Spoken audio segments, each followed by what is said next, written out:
Hello, I'm Robin. Welcome to Bookspin. Once again, we're delving into the weird and wonderful world of Cordwainer Smith.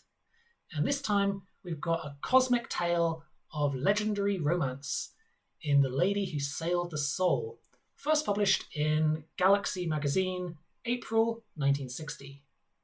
Now, this particular story is one of a handful of stories that Smith collaborated on with his wife, Genevieve Linebarger, although it was only credited with Cordwainer Smith's name when it got published. And again, this is a story with a definite fable-like feel, which comes across in numerous ways. Firstly, there's the title, The Lady Who Sailed the Soul.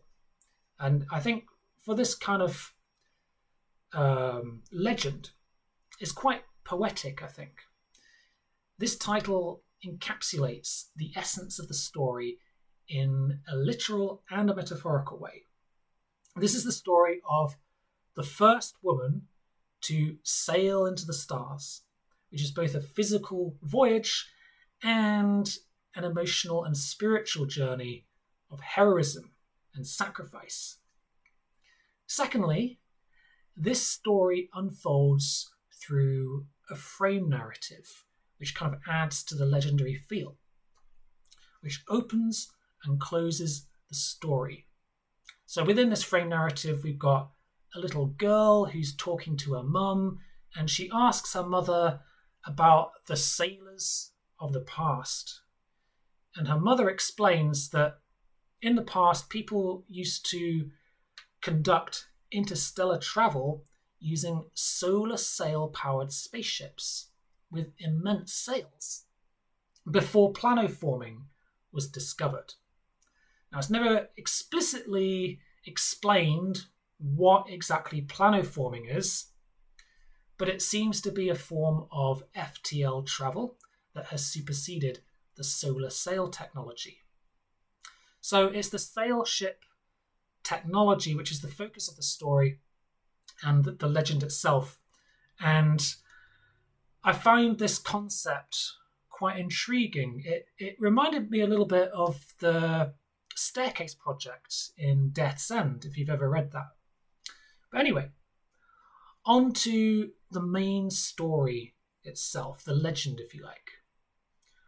The woman at the heart of the legend is known as Helen America. Quite a memorable name, right? Quite distinctive.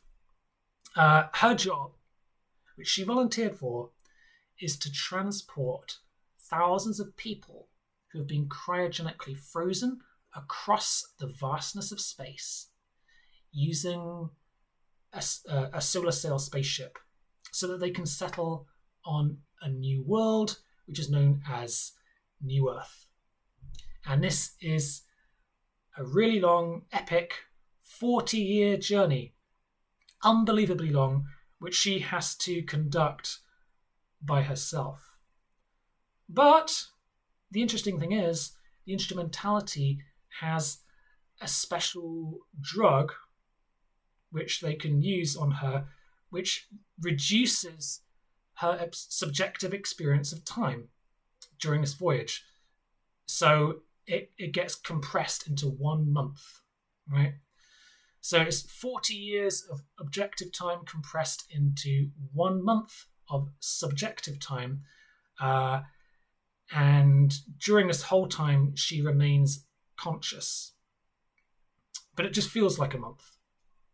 So I'm not quite sure what this drug is supposed to be, but it could possibly be referring to the technology which made the scanners obsolete in the previous story, Scanners Live in Vain.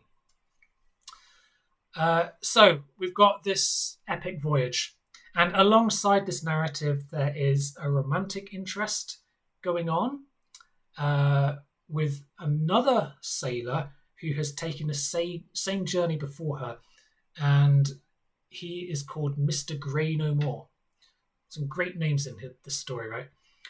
So we learn that he got this name, Mr. Grey No More, because after completing his voyage, he had a new scalp implanted to replace his grey hair. And so he started growing black hair again. So obviously, losing 40 years of your life takes a big toll on the body. So it's like you're aging in turbo. Even with the kind of extreme longevity available in this age, where we're told people can live up to the age of 160, that's still your whole youth that you're sacrificing on this journey, and a whole chunk of your life, which is why both Helen America and Mr. Grey No More are both considered to be particularly noble and heroic characters in this legend. And of course, this technology is a thing of the ancient past now from the point of view of the frame of the story. And it's been superseded by FTL technology. Anyway, it's a decent story. It's definitely mythic in tone. It's quite poignant. It's got emotional depth. It's not my favourite Smith story. I think it lacks some of the depth of character which he achieved in some of the other stories which I've read. And it doesn't have the same level of engrossing world building that we've seen so far. But the descriptions of Helen's ordeal that she goes through on her journey are both vivid and memorable, and the themes are quite thought-provoking. So, yeah, and like all of Cordwainer Smith's work, it's got a distinctive otherworldly feel to it. And ultimately, it's an enjoyable read.